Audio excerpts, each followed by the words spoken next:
सांख्यिकी के विद्यार्थियों, कल मैंने आप लोगों को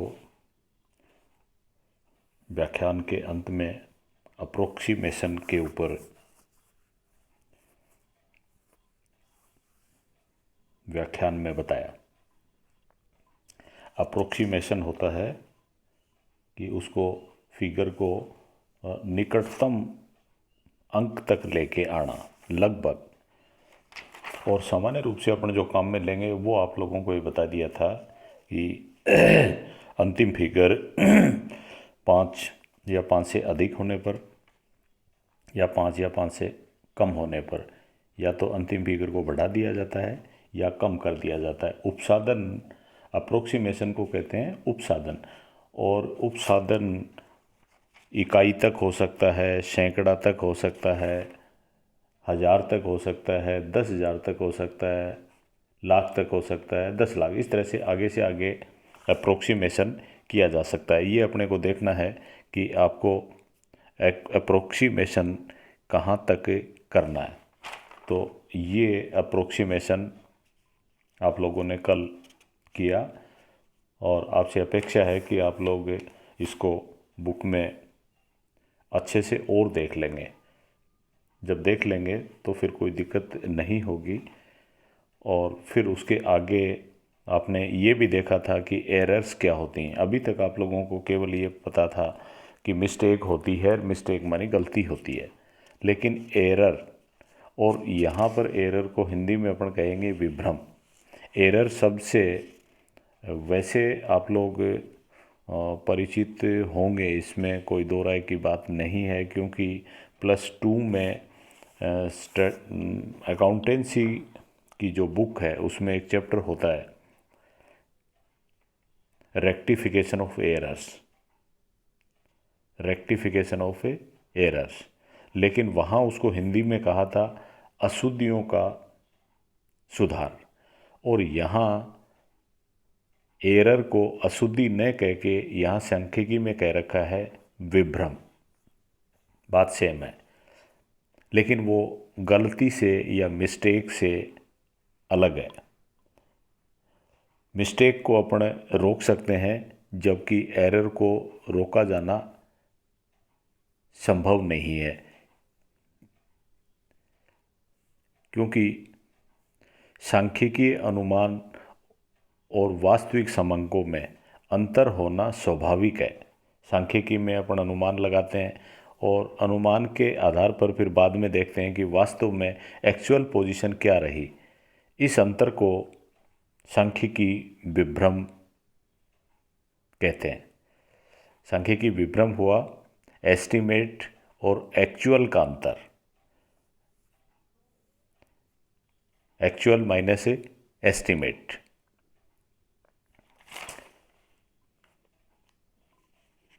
विभ्रम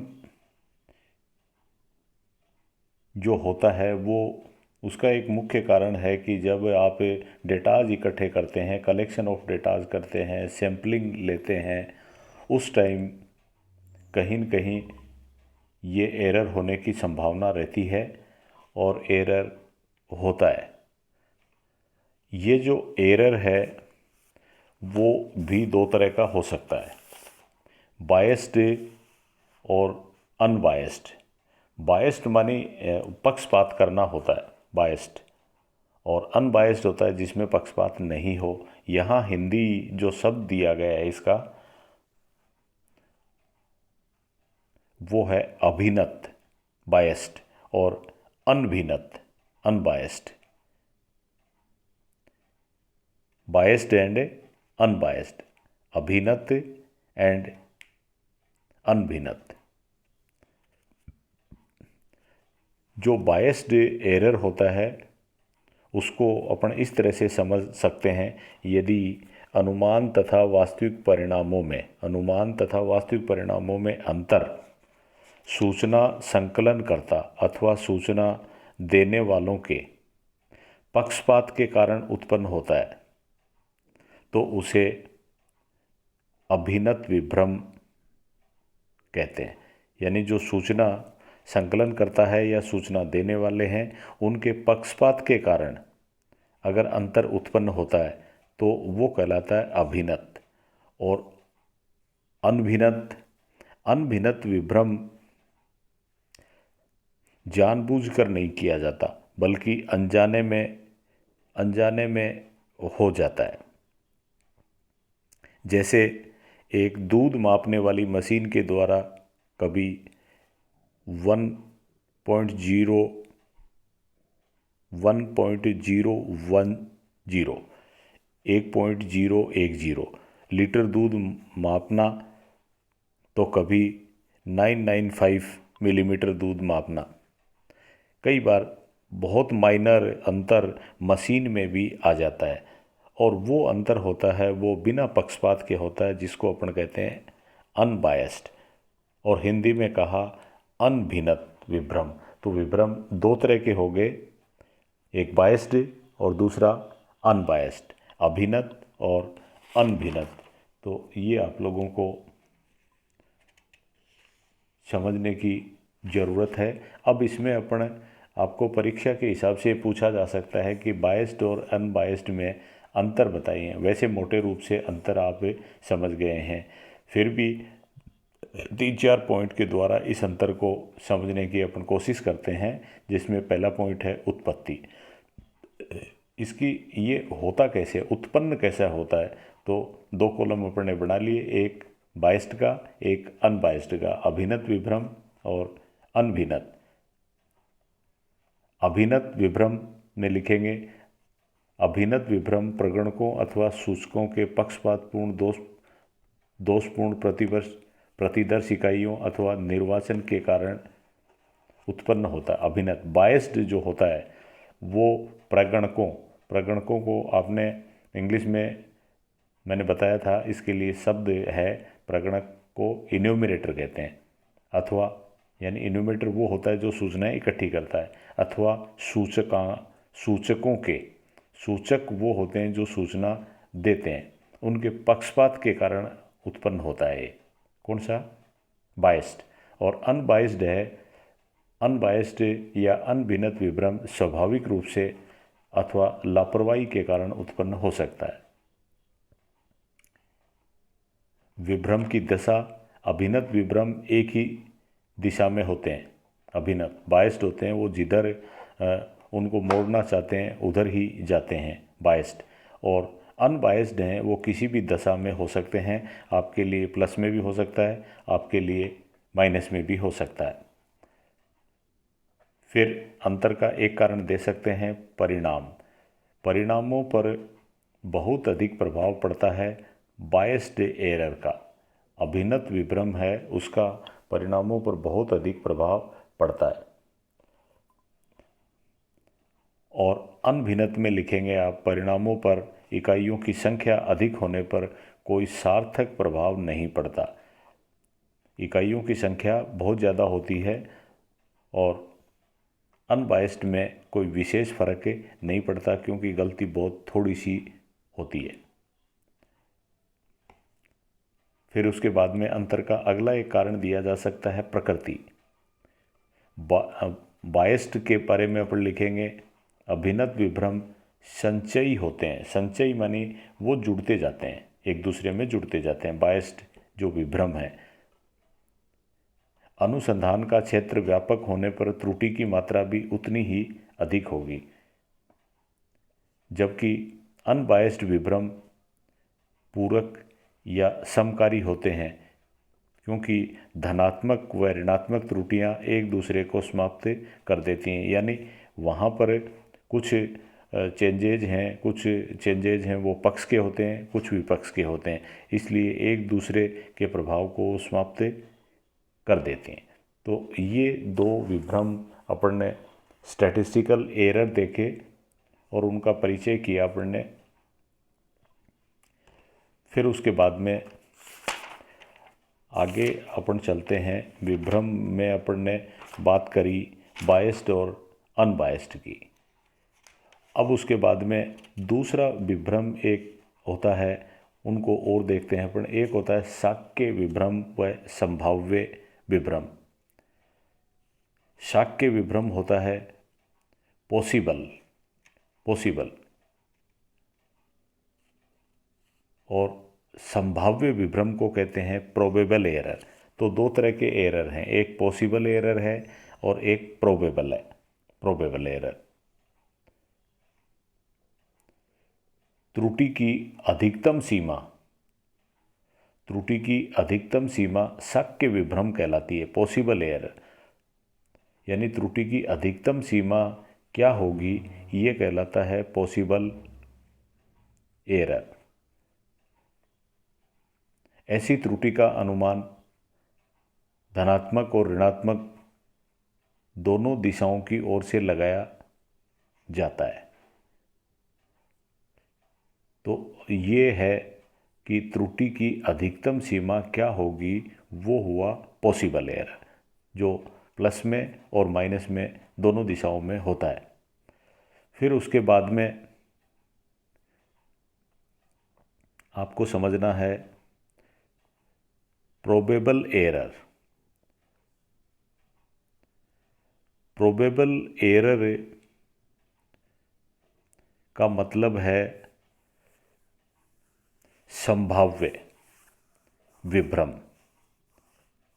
शाक्य विभ्रम जो देखा अपन ने, पॉसिबल एरर, वो अनुमान और वास्तविक परिणामों में अधिकतम संभव अंतर बताता है, जबकि संभाव्य विभ्रम अपेक्षाकृत निकट की सीमाएं बताता है। दूसरे शब्दों में कह सकते हैं, शाक्य विभ्रम की सीमाओं के अंतर्गत संभाव्य विभ्रम आ जाता है। अतः व्यवहारिक दृष्टि से संभाव्य विभ्रम से प्राप्त परिणाम ज़्यादा उपयोगी होते हैं।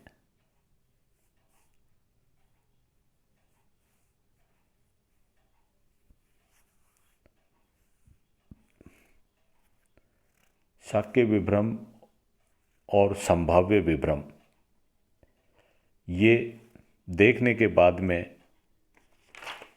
अब उसके बाद में अपन देखते हैं कि इनका कैलकुलेशन कैसे किया जाए एरर्स का। तो अगले हेडिंग में आपने हेडिंग डाला मेजरमेंट ऑफ स्टैटिस्टिकल एरर्स, सांख्यिकीय विभ्रमों का मापना। और मापने के ये कहते हैं दो तरीके हैं, एक है निरपेक्ष विभ्रम और दूसरा है सापेक्ष विभ्रम। विभ्रमों को दो प्रकार से आप मेजर कर सकते हैं। उसमें पहला है निरपेक्ष विभ्रम, और निरपेक्ष को इंग्लिश में कहेंगे अब्सोलूट एरर, अब्सोलूट निरपेक्ष। और इसका आपको एक सूत्र दे रखा है बुक में अब्सोलूट एरर का, और लिखेंगे इसको ए ई बराबर ए कैपिटल ई कैपिटल, ए ई का मतलब अब्सोलूट एरर। अब्सोलूट एरर निकालने के लिए आप लिखेंगे ए ई बराबर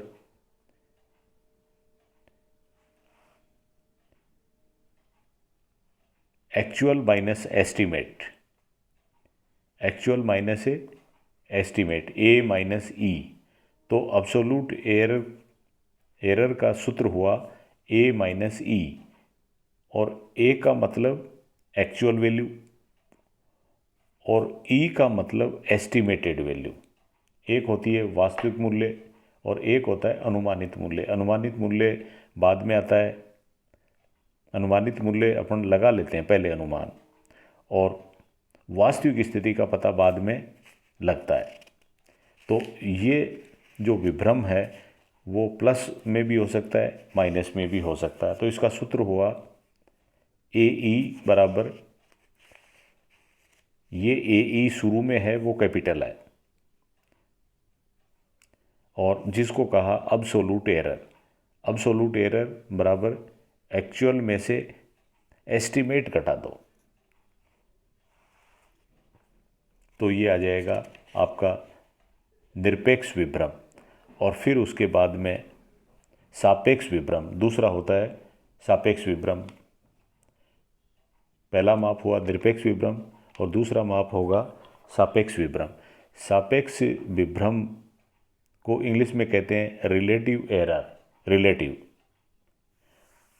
R E, are capital E capital, RE, relative error.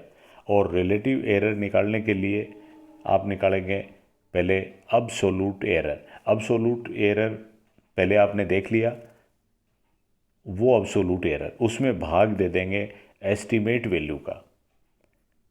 तो रिलेटिव एरर आया RE बराबर absolute error divided by estimate value equal to AE absolute error divided by estimated value. इसको ऐसे भी लिख सकते हैं, इक्वल टू स्मॉल लेटर्स में A माइनस E, एक्चुअल में से एस्टीमेट घटा दिया और एस्टीमेट का भाग दे दिया, अनुमानित मूल्य का भाग दे दिया, तो ये आ जाता है सापेक्ष विभ्रम। तो दो तरह के विभ्रम निकालना आपने देखा, निरपेक्ष विभ्रम और सापेक्ष विभ्रम। सापेक्ष विभ्रम में तुलना संभव हो जाती है, जबकि निरपेक्ष विभ्रम में तुलना संभव नहीं है। तो इस तरह से ये जो समंकों वाला चैप्टर है, समंकों के सोर्स ऑफ डेटा, जिसमें कलेक्शन और एडिटिंग और सारी बातें आ जाती हैं, लास्ट में जाते जाते अप्रोक्सीमेशन और एरर आता है। ये सारी चीज़ें आप लोगों ने समझ ली हैं, और इसके बाद में फिर अपन अगले व्याख्यान में इससे अगला चैप्टर जो है वो है वर्गीकरण तथा सारणीयन का, क्लासिफिकेशन एंड टेबुलेशन का, उसका अध्ययन करेंगे। और अगर संभव हो तो उसकी थ्योरी आप लोग पढ़ लें। Thank you.